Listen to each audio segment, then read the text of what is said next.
Good evening. This is Coach Lindsay from the Jackass Podcast. I am the Jackass. I am coming to you. We're going to start recording this on Wednesday and releasing it on Thursday. Because to be honest, Wednesday is one of the few nights that I just have nothing going on. And I can get time to myself to do this. So that's what we're going to do. So it's going to start being released from Thursdays from now on. This is episode 12 of the Jackass Podcast. Today, we're going to talk a little bit about government and a lot about football and wrestling because they had all some crazy stuff this weekend. Talk about some sad stuff, my thoughts on Lee Corso and this being his final time at 90, and just I think how he has influenced me as just someone who loved watching college football. Saturday mornings, if I made sure nothing else, it was to watch the Lee Corso pick, like a lot of people. Talk my thoughts on the AFC and NFC South and the AFC and NFC East, who's going to be the winners. We are going to talk to Micah Parsons trade and what I thought about that. Fantasy football, looking forward to it. And like I said, WWE Clash in Paris. The weird thing in Texas, and I don't know if it happens in any other state, but Texas, you get during the whatever year or legislature. So every other September 1st, get a whole bunch of new laws that take effect. I don't know. I just know the number and it astonished me. So, the first thing, like we always do, we always talk about the federal government first. There wasn't really a whole bunch of big news. I know just from the streams I watched, people talking about Trump disappearing for like 4 days. I don't know why everybody making such a big deal. I think here's my thing with national politics. If we're going to make a big deal about something, we need to make a big deal equally on both sides. Stop holding your bias like it is your flag, and that's the only way you can do something is just hate the other group. That is not what this country was built on. This country was built on compromise, and if you do not believe me, go look at your history books. We teach 8th graders in the state of Texas about all the compromises that happened to make the federal government what it is. Some of the dumbest compromises. Almost every major piece of legislation that has ever come across the federal government has been done through compromise. That's what this country's founded on. It's found the Declaration of Independence, the Constitution, almost any major law has been founded in the guise of compromising with the other side.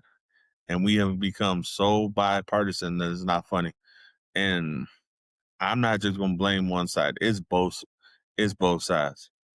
Everybody in Congress, everybody in the Senate, everybody in the House of Representatives, everybody through the government, nationally, even in the state of Texas, needs to grow up, stop being a bunch of babies, stop being a bunch of little fucking, I'm so stuck in my goddamn way that I do not realize that part of what makes this country great is the ability to compromise and then kind of gradually change. Nothing has to be instantaneous.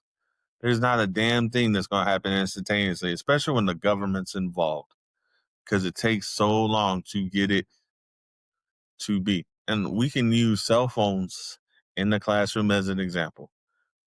Cell phones have been a problem in the state of Texas the whole time I have been a full-time employee. All right. Teachers have been bitching and complaining about cell phones in classroom, not having people back them. And now the state law said, okay, we got to back the teachers, but it's 13 years down the road and probably a little bit longer. Now we're going to do it. So you know what? Do politicians and people in general need to pull their heads squarely out of their asses where all they're seeing is the sunshine they're making and actually talk to somebody and compromise. We do not have to agree. The people that founded this country did not agree with each other 100%. The people that signed the Declaration of Independence did not agree with people 100%. So if we're going to hold someone accountable, if we want to bring it back to the 90s and we're going to hold someone accountable, let's bring it back to the 90s and the 80s and just stop being so bipartisan. The weirdest thing about social media is it has made us so bipartisan. And most people, here's the funny thing, most people are right down the middle when it comes to political views. They can switch. Those are the people are going for. People on the far left, far right, man, y'all need to grow up. And I'll say this, and if somebody wants to cancel me, you can kiss my fat ass, because I'm not going to back down from this. Grow up. Let's go. And let's start acting like adults in the room instead of like children that just got too much power. That's all I'm going to say on the federal level. I'm so sick of hearing stuff because everything I've heard recently is just really kind of petty bullshit, and it doesn't make the country better. And I'm not saying this just because I voted for Trump. I don't think on my worst day you could convince me that someone like Gavin Newsom and Kamala Harris and whoever's running for the mayor of New York were good leaders.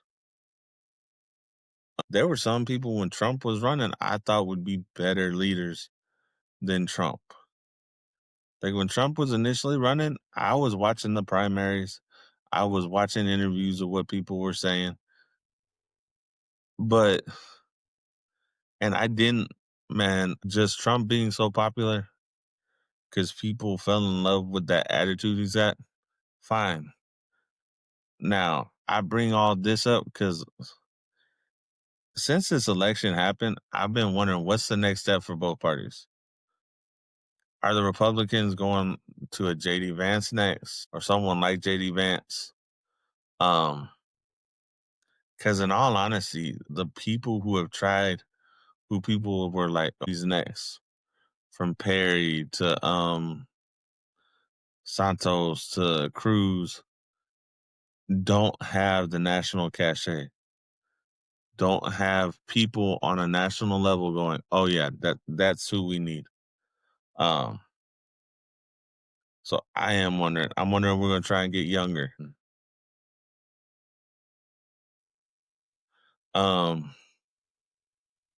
Do we swing for Trump because he was just the opposite of Obama in a lot of people's views?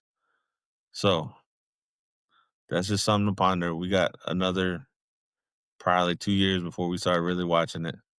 So we'll see. And the only thing I'm really going to talk about is Texas government right now. I haven't really been paying attention. I have been in football mode and working football, and just football is this time of year is kind of what I delve into in 10%. So I've just been in football mode. So, but around Labor Day or this year, Labor Day, September the 1st, every time the Texas legislature has a session, we get a whole bunch of new laws that take effect in the state of Texas.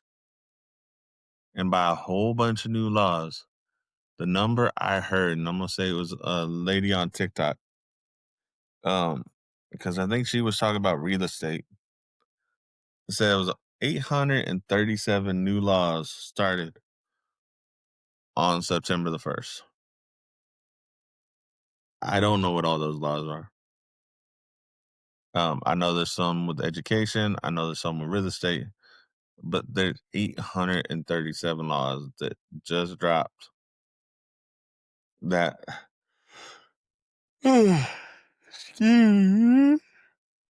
excuse me. That just dropped, and it just boggles my mind because every time you hear the number, it's like 600-700 new laws, and you're like, okay, what's going on? I don't get this. I know, like sometimes they surprise you with weird laws. I know when I was still working at Walmart, so this is like 10 years ago, they passed a law that you could walk around the street with a sword. Like that's an actual law in Texas. You can walk around the street with a sword and nobody's gonna say anything anymore. So yeah. But we're gonna skip through the rest of that. Texas laws, 837, some dealing with education, which I've really heard more about because that's the field I'm in. The other ones I don't know about off the top of my head. So, oh my lord, yeah, damn. The next thing we're gonna talk about is WWE The Clash in Paris. I liked watching that show. I didn't get to watch it live. I was kind of doing stuff, taking people around places, so I didn't make it a big thing that I had to do right then. I kind of waited for the playback and really watched it Monday. I'd seen the clips, but I can see the clips, but I still want to watch it. So I loved it. I did love the Roman Reigns Bronson Reed match. I love the fact that Roman got over, but I loved how they kind of just destroyed Roman between Bronson and Braun Breaker, just tearing Roman apart. And I remember looking at my watch at one point in time, or looking at the timer on the TV and realizing we were 50 minutes into this thing. And I was like, damn. That was long. It didn't feel that long. Like I've watched long drawn out matches. I've watched Iron Man matches. I love watching those things. But just some I was like, how are they gonna do this? Because usually matches are like 30, 40 minutes at most. But this segment just took like 50 minutes, an hour. And you were like, and I was enthralled the whole time. I was like, because it was so good. It was so fun to watch. Did stuff follow it? Yes, and it still was good. And the Becky Lynch Nikki Bella match was good. That was a fun story to tell. Becky still winning, that's fine. I like seeing her with the title. I think it's cool what happened at the end. The Rusev Sheamus match was great. That was a good match, but that may have been like the only true popcorn match of the night. Like the one that you were like, do I want to? But it was a good match. Like having that violent match is a good thing. I'm probably forgetting some others now that I think about it. Um, which one am I forgetting? That tag team match was good.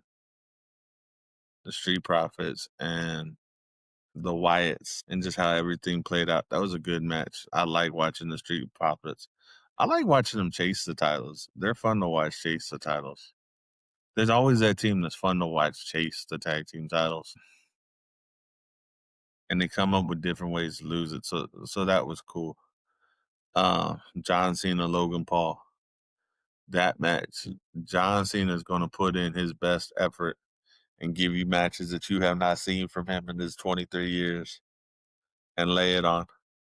And I actually loved seeing the John Cena promos the past couple weeks and him just ripping into Paul and Paul having the reaction of like, oh shit, I gotta hang. And how do I hang with this? Because Paul's a good talker, but I don't think he's a good promo yet. He's not like there are very few who are on John Cena's level. Like John Cena, CM Punk are on that level together. I think Cody Rhodes is coming up there. Seth Rollins. Even Roman Reigns is up there now. He kind of learned from, I guess, the passing of the torch with John Cena. But like LA Knight's still like a step below. Jey Uso's like a step below. They were getting better. Gunther's good for what his thing is. They have a lot of really good promos, but there are some where you're just like, when John Cena decides to turn it on and go, I'm just going to eviscerate you. Like him and CM Punk, that was classic to me. Him and Logan Paul. I hope Logan Paul takes that masterclass lesson that he got in the ring and going from what you say in the script, but how you say it and how much conviction you have to put in to believe it. You put John Cena in there against a young talent. It's not the matches that he kills people on. It's the promo skills. That's where he killed Austin Theory. That's where he almost killed Roman Reigns. It was not the match. The storytelling, he gets them involved, but it's the mic skills. Kevin Owens, Randy Orton. You have to remember, there's sometimes, like, you go look through the John Cena, Randy Orton feud. Randy was not as good of a talker as John Cena was. Randy, over his last, 5 years, has become a really good talker. I think he finally understood, what it meant to talk and how much it can affect. I think having that goofy character stint with Matt Riddle probably helped out his talking ability more than people think. I think having these really good matches the last 2 years has just been really cool to see with Randy Orton. So that's what I think. I think John Cena got everybody in the seat. Yeah, it's his last run, but he's not mainly in his last run. He's having a Kobe Bryant type last run. Is his night gonna be that 60 point? Is his last night gonna be that 60 point? I leave it all on the court and I'm walking away moment. And I hope it is. And I don't know who that last match is gonna be against. I really, in all honesty, I want to see one against AJ Styles, but they say it's not in the cards. I think you put Bronson Reed in there, or not Bronson Reed, Braun Breaker in there with him, and let Braun retire John Cena. Let Braun Breaker just show he's a monster. Everybody's kind of seeing now. Let's build that up, and they're starting to, and that was a cool thing with Braun Breaker and seeing Bronson Reed. I agree with the Busted Open podcast when Bully Ray was talking about this. I agree with that wholeheartedly. I loved watching it. It was just really good to watch. That main event, LA Knight and Seth Rollins and CM Punk and Jey Uso, that was a good match. They told a whole bunch of good stories in that match. And then that last part being the CM Punk, Seth Rollins story. And now Becky Lynch being the one who saves her husband's butt is a really cool storyline. Am I 100% shocked? I thought they were going to bring someone else in once they kicked him out of the arena. I will be honest, Becky Lynch didn't come across my mind. And I'm actually really, really, I was kind of shocked, and I like being shocked like that. That was fun. If it leads to CM Punk and AJ Lee, I think that'll be cool. What version of AJ Lee do they bring back? Do they bring back the crazy version, which was the most memorable to me? Not the fangirl version, but the crazy, I'm psycho, I'm gonna get you version that she had. I think that's cool. I really do. I haven't watched all the Raw yet. But just being seeing that was just fun. I do hope they bring AJ Lee back. I think it would be cool. I've actually been hoping because there's some matches that would be really, really cool with AJ Lee. Heck, her against, let's put it this way, her against Charlotte, Becky, Bailey, any of the old timers, like the older girls, would be good. Naomi, when she comes back, that would be an interesting one. Her against Roxanne Perez, Julia. I think because she could tell a story, and she has such crazy facial features that she can tell a story. So I think that's going to be fun to watch. So Here's to whatever's coming up next. I do like the kind of Drew McIntyre, Cody Rhodes story. I think that'll be cool when that actually comes out and we see what their actual plan is. I don't think Drew wins anything, but I think it'll be a good fight. I don't think it'll be a match. I think it'll be a fight of some sort. So that's a cool storyline. So for wrestling, that's kind of all that has crossed my mind so far. Because I really, like most things in my life, it's going to be like starting tomorrow night. It's going to be football. It's going to be me watching as many Aggie games as I can live, me watching as many Cowboys games as I can live. And Sunday, me being planted in front of the TV all day if I can get away with it. So we're going to finish off my picks for the divisions. I don't remember. I'll remember all of them, and who I think will be in the championship games, and then who I think will win the Super Bowl. Who I hope to win the Super Bowl is going to be obvious. I'm a Cowboys fan, and we'll get into that in a minute. So before we actually talk football, let's talk fantasy football. I'm looking forward to the 5 leagues I'm in. The Blitz League being my big money league. I don't think the other 4 even come close to comparing in price. I'm looking forward to that. I had a really good draft. The one that's getting the most talk, like on my feed, is the Guillotine League, and that's where basically lowest score gets chopped off, and then you gotta just listen to everyone bitch for the rest of the season. That was gonna be interesting because that was a hard draft. There's 18 teams in this league.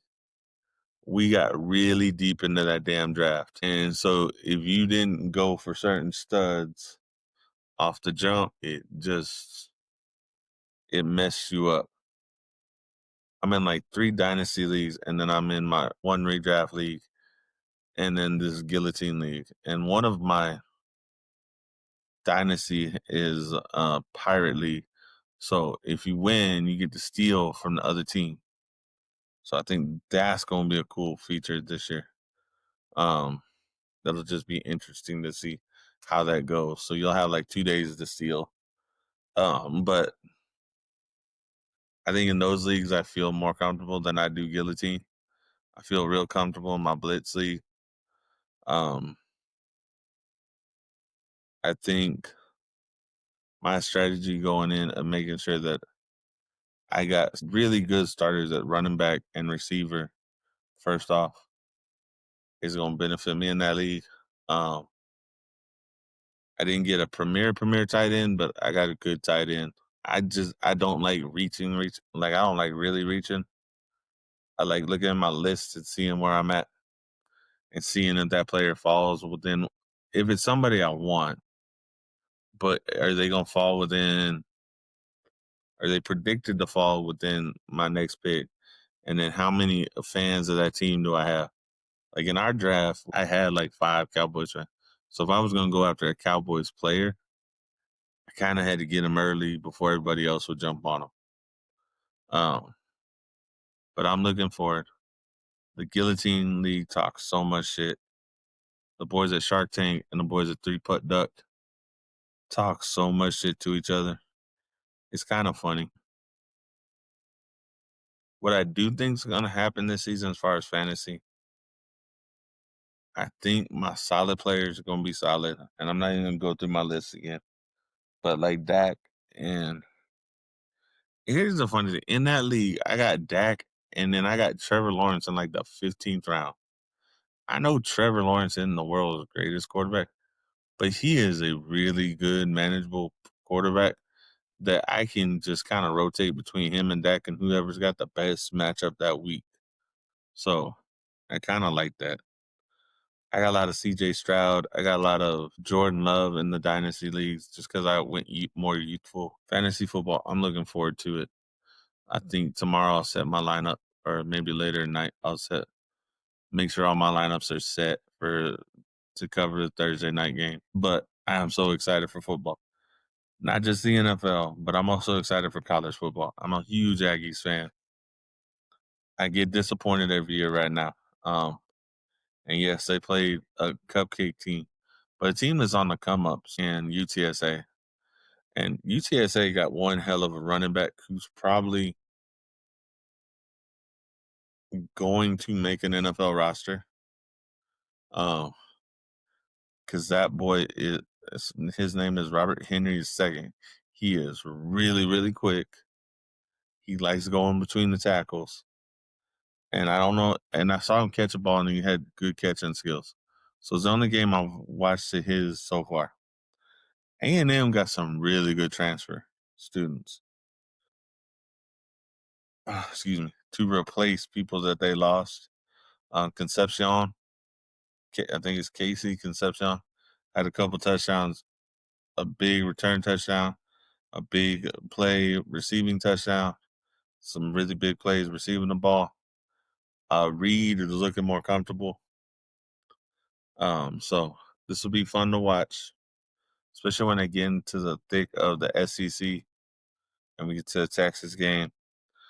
Texas losing to Ohio State is kind of shocking, but not the most shocking thing to me. Those are two big school programs.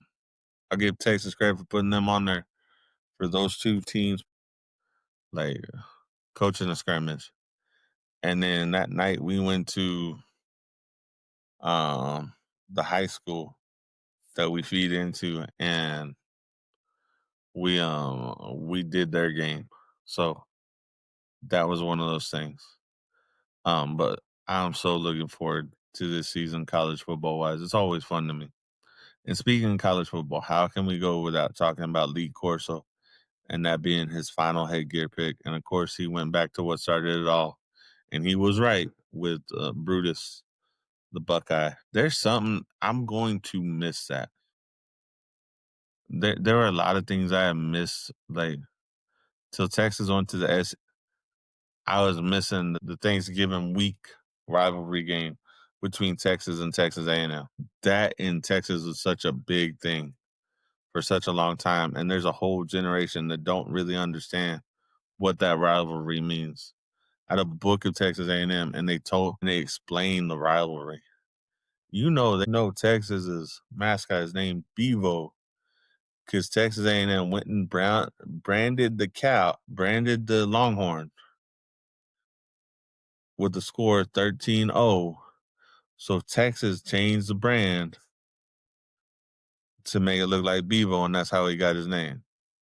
Those two schools are so interconnected, and there's such a rivalry with those schools.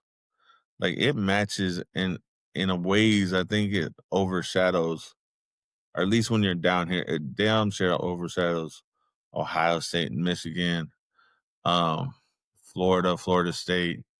Those in-state rivals mean something, but there's something about Texas and Texas A&M that is just different. You almost have to be crazy to go into the other wearing that color. It's not like going into Philly wearing a Cowboys thing, but there's something it's a brotherly rivalry that can be very dangerous at times. There's a lot of love there because we're all supporting Texas. Like I'll watch a Texas game and hope that they win against everyone but the Aggies. So that's not there's nothing like that. But there's something about Lee Corso on Saturday morning, and I loved watching the pick segment. Him giving his analysis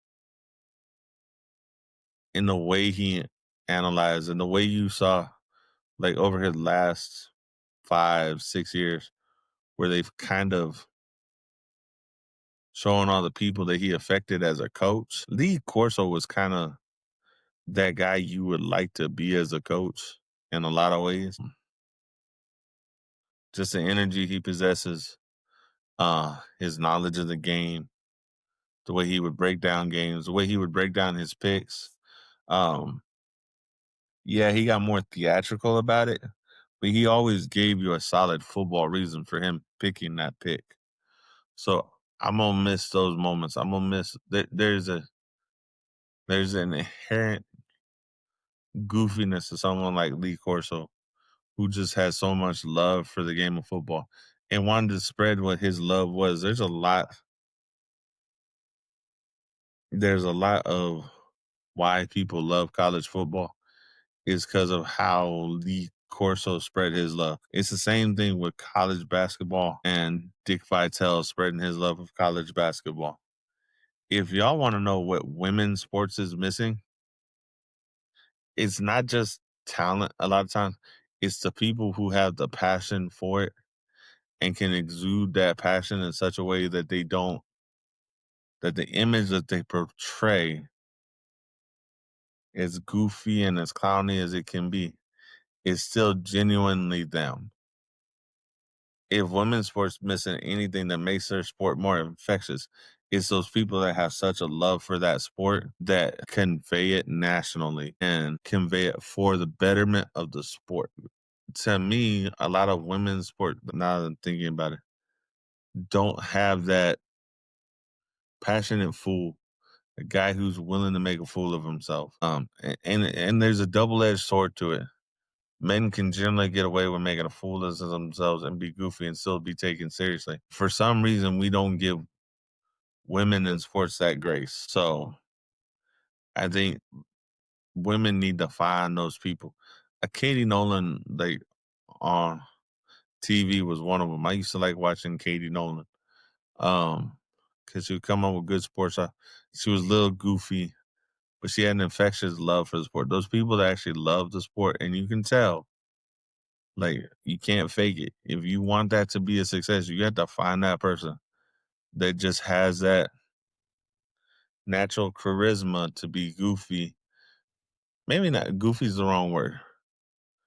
To be so passionate about that sport that how they come off to some people is not their biggest concern. Lee Corso did that. Dick Vitale did that. Bruce Pearl does it in basketball. And then you can still have those serious persons like a Bill Belichick and Nick Saban and all that. But like Nick Saban even shows his love for the sport, even though he was a more serious version of Lee Corso. You see the love for the sport. You see love of the people that he coached. Because if you don't go into a job coaching to make the young men or the boys and the men that you're coaching, then you're doing it for the wrong reason.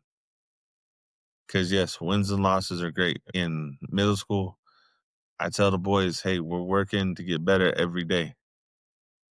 I congratulate them when they get better. When I see something and they're getting better, see something that I want for them. And like this week, I had some of those moments so far this week. From our scrimmage to now, it's been cool. So that's something that I love, and that's something I think makes people like Lee Corso, even Urban Meyer to a point. There have been a lot of coaches on TV that show their passion in the different ways for their passion, but you get to see that they do it out of love. Hearing Bill Parcells, like how he would figure out a way to pick at all of his players to get the best out of them. That's kind of what leads you to be a coach and leads you to see, okay, you got to build that relationship. You got 50, 60 people on your team. You got to build that relationship. So that's where I'm at with how I'm thinking of college football right now. I'm going to miss waking up Saturday mornings, turning my TV on 10:50, 10:20, so I can watch the picks and make sure that I see the Lee Corso pick before Saturday morning football starts. That was always something that I loved. Now, something that was sad, to another thing that was sad for me. Dallas Cowboys traded Micah Parsons.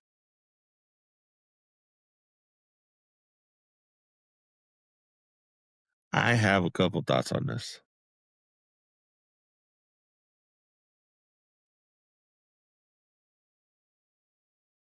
Ugh.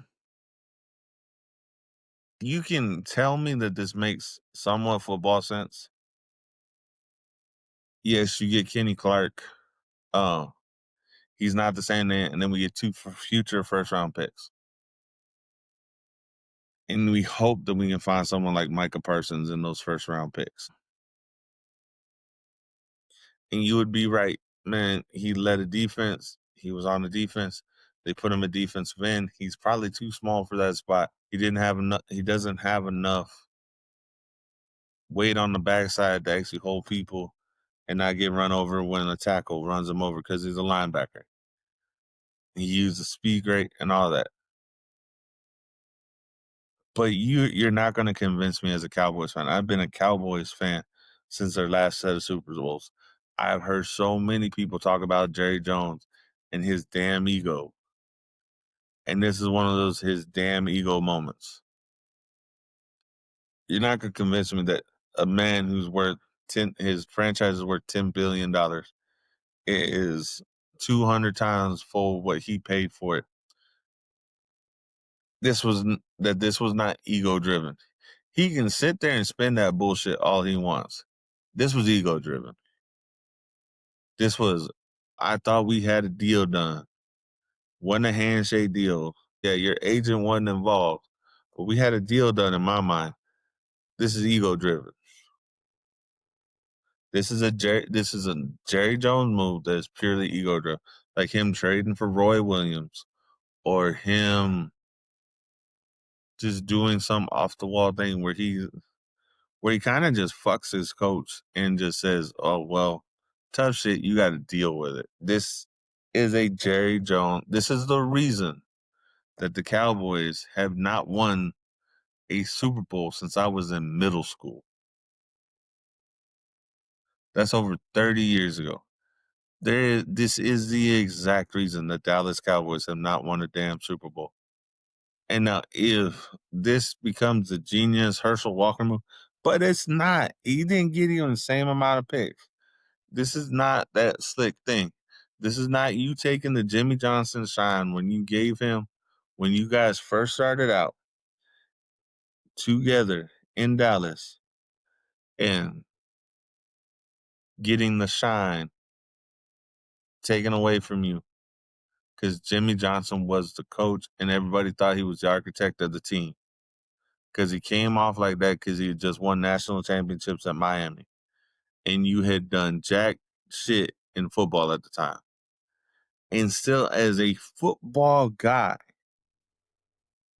you have not let your ego get out of the way so you can be successful. Every other business that you've had, you'll let the people who know what the fuck they're doing do their job.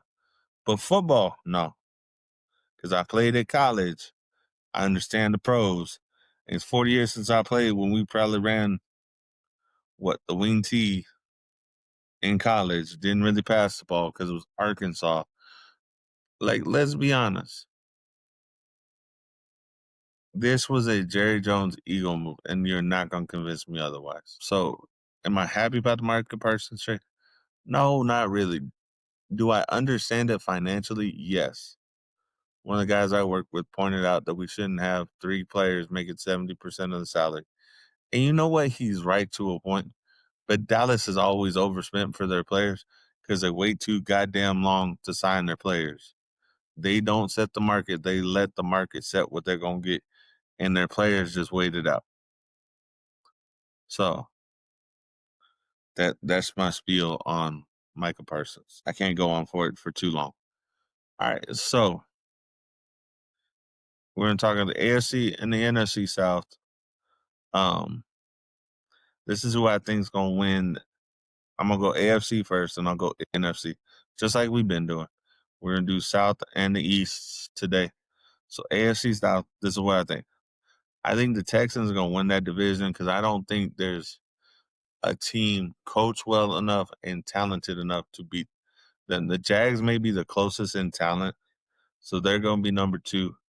The Titans have a rookie quarterback. We don't know what he's going to look like. Indy, they don't know what the fuck their quarterback room is going to look like from what I'm saying. So I can't trust that. I don't think either one of them has a great defense. The only thing really good for Indy is that they have Jonathan Taylor. The Titans have some decent players, but they don't have any star players. But I think I just trust the fact that they have something saying, "Oh, well, we have a path on how we want to take this," better than Indy does right now. So that's how I think.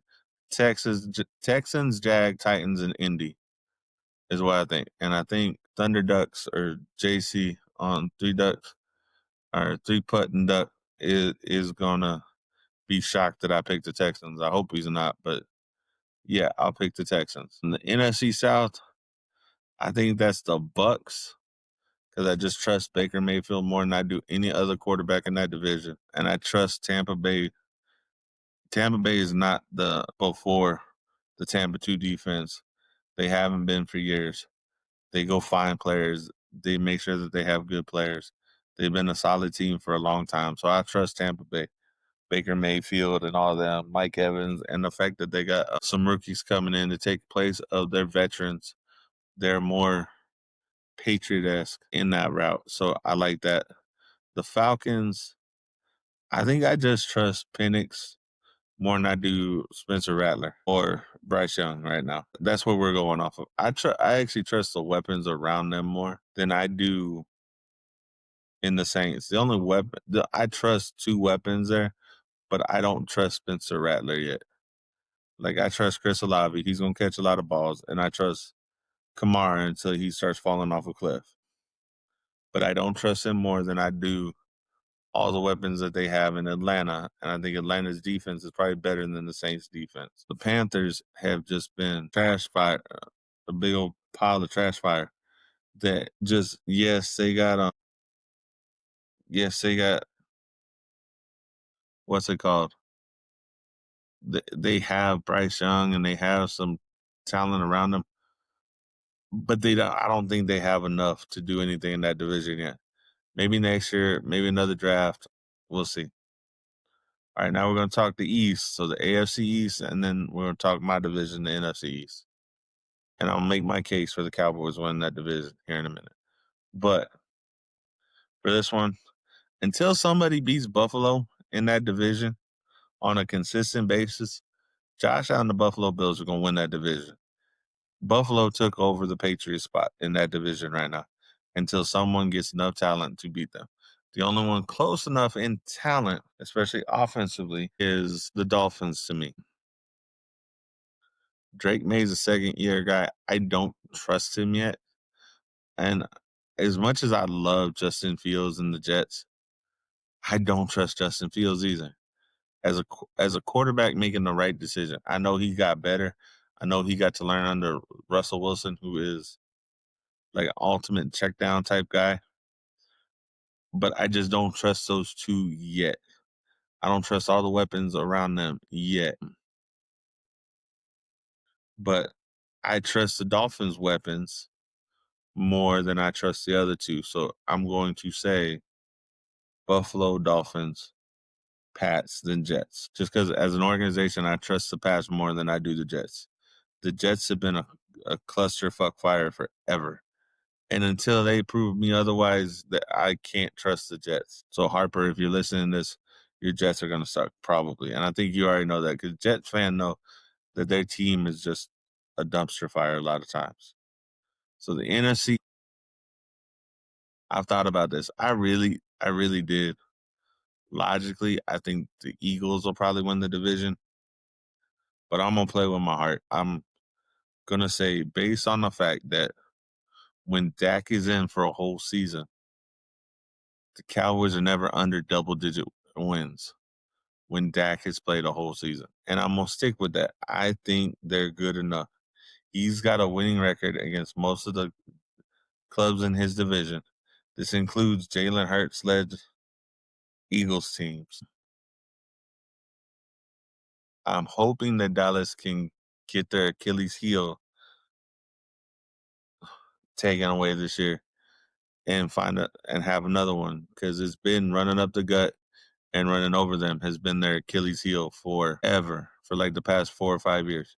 So hopefully with Eberflus back as the defensive coordinator, and yes, for a while he was the linebackers coach before he went and was the head coach in Chicago, that defense is going to be strong, that defense is going to be what you need it to be.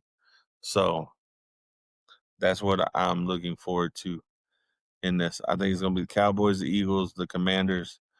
I think the Commanders are young. They got a lot of talent. I think they'll be 3 from this division in the playoffs, in all honesty. And then the Giants are still a dumpster fire. Yes, they have Jackson Dart. Yes, they got Russell Wilson as a backup quarterback. And you have Malik Neighbors. But I just don't I think in that division, they just don't have all that talent yet. I think in the next couple of years, that division's gonna be back to black and blue, and you're gonna see it's gonna be whoever can get out through the attrition of that division, especially with the Commanders and Eagles having or the Commanders and Giants having young squads, and the Eagles having a relatively young squad. So I will say this. Okay, I'm gonna go through who I think will be in the AFC and NFC championship, and then who I think will win the Super Bowl. So in all honesty, I think the AFC championship, someone's finally gonna knock off the Chiefs and they're not gonna be in the championship game. I think it'll be Baltimore and Buffalo in the AFC championship. And I think it will be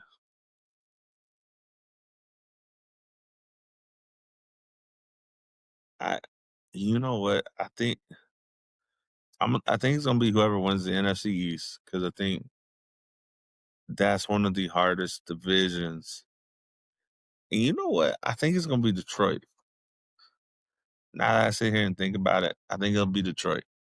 Detroit and the Cowboys, because I'm saying the Cowboys gonna win the NFCs. I think this whole Jerry Jones fiasco may help motivate them. I hope it does. I hope it does something. Or I hope that they have just ignored it. So this is gonna be the Cowboys fan in me. So I think it'll be Detroit and Dallas. I think Dallas can win that game. So I'm gonna put Dallas in the Super Bowl. And for my friends, yes, this is me being delusional and hopeful. But I do think that they have a good squad. Yes, they just re-signed DeRon Bland.